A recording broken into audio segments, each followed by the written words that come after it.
So then within a month, the tumor which I had, it burst, right? So there was this doctor from New Zealand. He was living in the ashram. He started actually giving treatments to my leg, right? So he was a doctor, and he actually used gauze and all sorts of things to dress the wound. So for 1 month we were in the ashram, and then after that so we went to the ashram in another place called Puttaparthi, 3 hours from where we are, drive. So when we arrived in the ashram, and Baba said to me, he said, I will see you in Prashanti Nilayam in Puttaparthi. He will see me there in my dream. So when we arrived, the day we arrived in Puttaparthi, that was 30th of October or sometime. That was the middle of 30th of October. That day, I was in the ashram, and we got accommodation in one of the buildings, in one of the rooms in the ashram. And in the morning, my leg was quite swollen, right? And it was really, you can see how infected it was. So in the morning, we used to get up very, very early morning, 4 o'clock in the morning. Then you have to dress up and all those things. And you go and sit in the hall where he used to come. So I couldn't go. Used to go later. But my mother used to go early. So the day we arrived there, next morning, we got up Mom got up in the morning to have a shower. At about 5 o'clock in the morning, when she got up, she went to have a shower, and she came out into the room and turned the light on. She saw blood everywhere. Blood under my bed, which I was sleeping. There was blood on the walls. Everywhere was blood, because this tumor, it burst. And there was so much of blood coming out from this big lump which I had. Blood everywhere. And she was quite shocked, and she started shouting, and what's happening with you, And then she went outside. Then some security people came, and all the neighbors were staying in the ashram. They came over, and somehow the other, they said, this is quite scary and dangerous, So they took me to the hospital, the super specialty hospital. The ambulance came, they took me.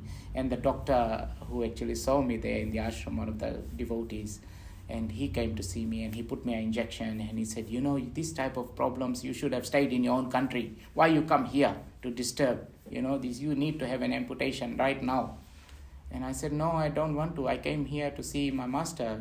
He told me to come. That's why I'm here.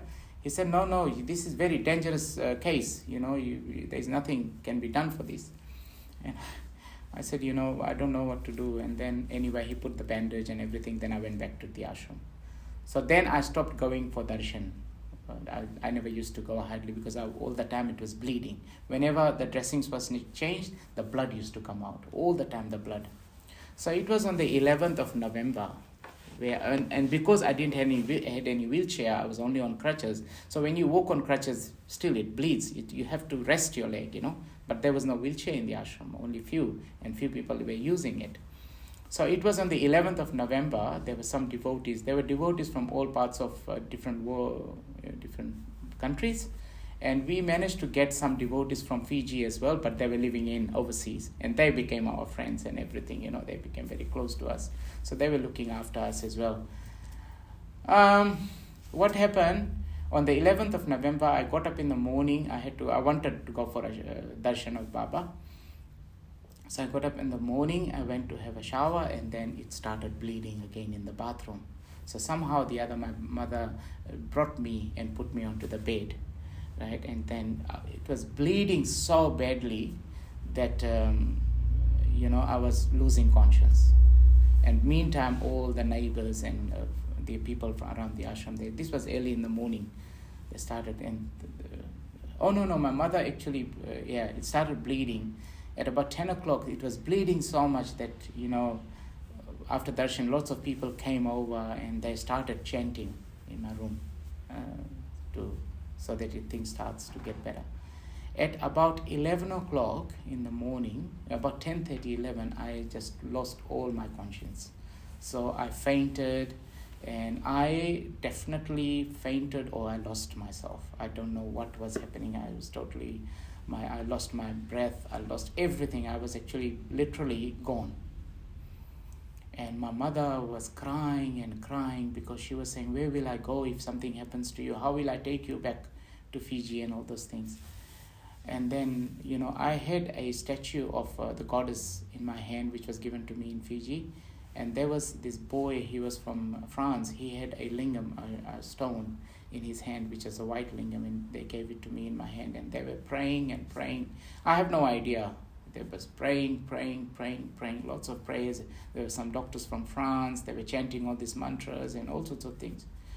So at about 11 o'clock, there was this boy. He came into our room. And then the fan, which was going on, the power went off. And when he entered into the room, the fan started going on, right?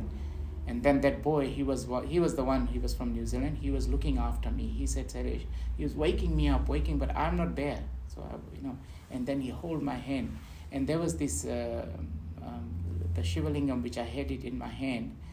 And that boy, he used to have the Shivalingam, he put the pouch over here. And out of that pouch, they said that there was oozing of vibhuti, was all on my body. It just came through that pouch. And that lingam which I was holding, that white lingam, it turned into black, And at 11 o'clock, then this person, as he came in, and he said, Baba is here, he will save you. And he had a green emerald ring, and he must have hold it on my body or on my head or something. And then about 11 o'clock, I came back into my conscience. So I was totally gone, and that was one of the experiences which I had in the ashram, where I don't remember anything, and I was just gone into a tunnel as I was dying, or whatever was happening, as I was fainting, or whatever you say. When I was just totally leaving my physical body, I was going into a very, very, very, very strong tunnel, huge tunnel, where I was going inside and inside and inside. And at the end of the tunnel was this like a beautiful divine light, like a very beautiful light. It was just like going in a perspect, perspect. Yeah, just walking in there. And that's what happened. And then at about 11 o'clock, I got revived by the divine. And all what I was saying within myself, that I want to go to my master, I want to go to my master, I want to go to my master, I want to go to my master. Full time I was saying his name, I want to be with him, I want to be with him. But he doesn't see you physically, You just can only pray. Only you can see him. And that's the thing. So there were thousands and thousands. That was the awakening of my dead soul, which happened on the 11th of November. 1994 is the rebirth of this body. So I feel after that rebirth, that old Sailesh, who was quite sick, all his pains were gone, all his troubles were gone, all his old issues were gone, and that new person was being born again on the 11th of November 1994. So that was my birth date of this life, sort of like a day of becoming connected with the divine. So that's my beginning. So after 11th of November, when this rebirth thing happened, I feel, I got a wheelchair from the ashram, and they gave us a wheelchair. Before 11th of November, I've never met him physically, only through darshans, and I never spoke to him.